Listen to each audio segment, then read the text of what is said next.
চাকরি প্রত্যাশী ভাই ও বোনেরা, আপনারা যারা পরীক্ষা দিবেন আপনাদের পরীক্ষাটি এমসিকিউ হবে। আজকে একটি এমসিকিউ পরীক্ষার প্রশ্ন প্যাটার্ন নিয়ে এসেছি। ইনশাল্লাহ এই প্যাটার্ন থেকে 25 থেকে 30 নাম্বার অনায়াসে কমন পাবেন। শুধু কষ্ট করে সম্পূর্ণ ভিডিওটা দেখেন, আপনি পরীক্ষায় পাস করতে পারবেন।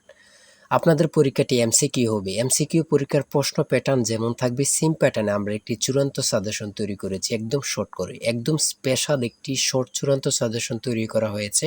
শুধু আপনাদের কথা বিবেচনা করে কোন কোন টপিক কোন কোন বিষয়গুলো থেকে পড়তে হয় আপনারা কিন্তু অনেকেই জানেন না।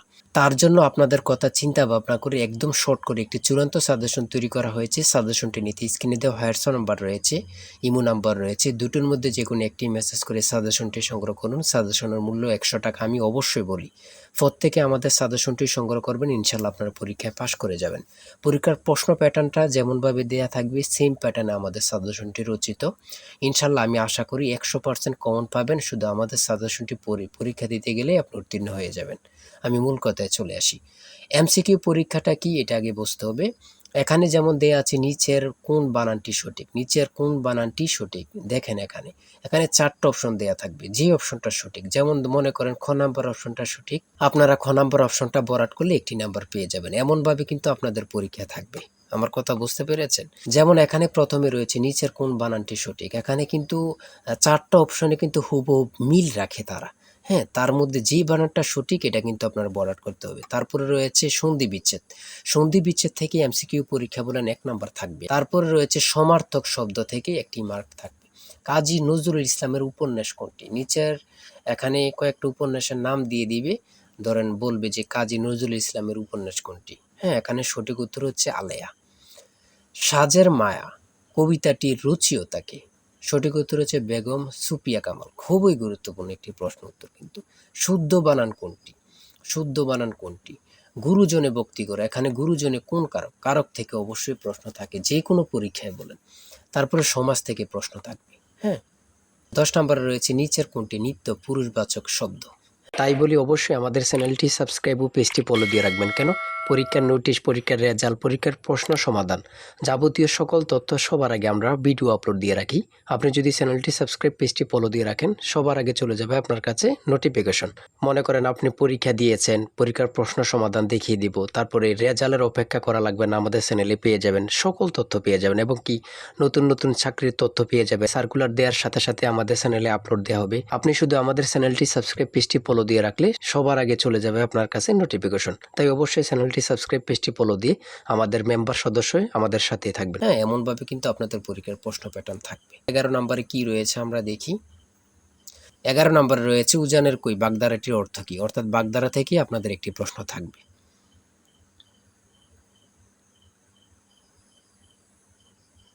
আর ইংরেজি থেকে ট্রান্সলেট, আমি বলি ট্রান্সলেট কেউ মিস করবেন না। ট্রান্সলেট, তারপরে নাউন থেকে, তারপরে প্রিপোজিশন থেকে, তারপরে বিভিন্ন ধরনের নাউন থেকে কিন্তু প্রশ্ন থাকবে। যেমন কেটল, এটা কি common noun, abstract noun, collective noun নাকি প্রপার নাউন? এমন ধরনের কিন্তু প্রশ্ন থাকবে ভাই, এটা কিন্তু বুঝতে হবে। ট্রান্সলেট, ট্রান্সলেট থেকে আমি অবশ্যই বলি আপনাদের প্রশ্ন থাকবে। প্রিপোজিশন থেকে প্রশ্ন থাকবে, কারেক্ট স্পেলিং থেকে প্রশ্ন থাকবে। যেমন অঙ্ক থেকে দিয়েছে দুইটি সংখ্যা গসাগু 15 এবং লসাগু 90, একটি সংখ্যা 30 হলে অপর সংখ্যাটি কত? এই অঙ্কটা কিন্তু বিসিএসও আসছে। হ্যাঁ, এই অঙ্কটা কিন্তু প্রচুর পরীক্ষায় থাকে, অনেক পরীক্ষায় থাকে।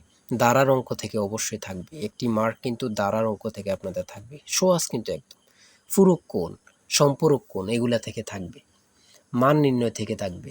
1 মিটার সমান কত ইঞ্চি? অনেকে কি করে জানেন? 39.37 ইঞ্চি, এটা সঠিক উত্তর। অনেক জায়গায় 37.39 ইঞ্চি দেয়া থাকে, অনেকে ভুল করে এটা দিয়ে দেয়। ধরেন এখানে 39.37 ইঞ্চি, এই 37টা প্রথমে দিল, তারপর 39 দিল। অনেকে মিস্টেক করে বলে কিন্তু।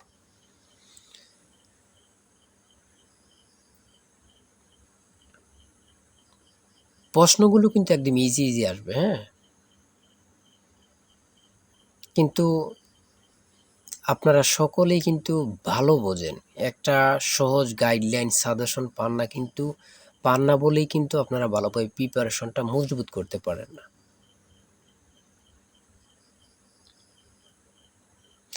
মানুষের গায়ের রং কোন উপাদানের উপর নির্ভর করে?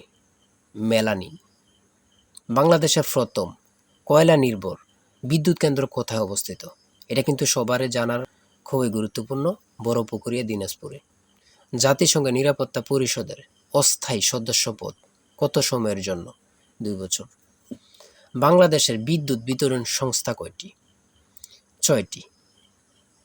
ইউএনডিপি এর সদর দপ্তর কোথায় অবস্থিত? New York.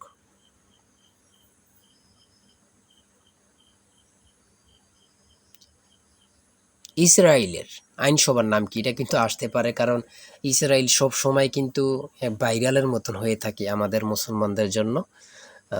এটা কিন্তু আসতে পারে, হ্যাঁ।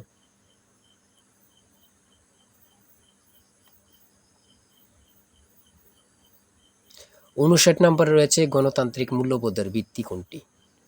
উদারতাবাদ। সর্বশেষ রয়েছে 60 নম্বরে সুপ্রিম কোড হলো একটি কোড অব রেকর্ড। এ কথা উল্লেখ আছে কোন সংবিধানে? 108 নং অনুচ্ছেদে কিন্তু উল্লেখ রয়েছে। এতটুকুই, ঠিক আছে। এমসিকিউ পরীক্ষা মানে এতটুকুই। আমি অবশ্যই বলি, প্রত্যেকে আমাদের সাজেশনটি সংগ্রহ করবেন, একজনও মিস করবেন না। আমি বলি যারা আমাদের এই ভিডিওটি দেখতেছেন, একজনও মিস করবেন না, প্রত্যেকে সংগ্রহ করে A to Z পড়ে যাবেন, আপনাদেরকে কেউ আটকে রাখতে পারবে না। আর আমাদের চ্যানেলটি সাবস্ক্রাইব করে রাখবেন, পরবর্তী আরেকটি প্রশ্ন আপডেট দিলেই কিন্তু চলে যাবে আপনার কাছে নোটিফিকেশন। আর আপনার যে কোনো তথ্য জানতে কমেন্টে লিখুন। সবাই ভালো থাকবেন, সুস্থ থাকবেন, আল্লাহ হাফেজ।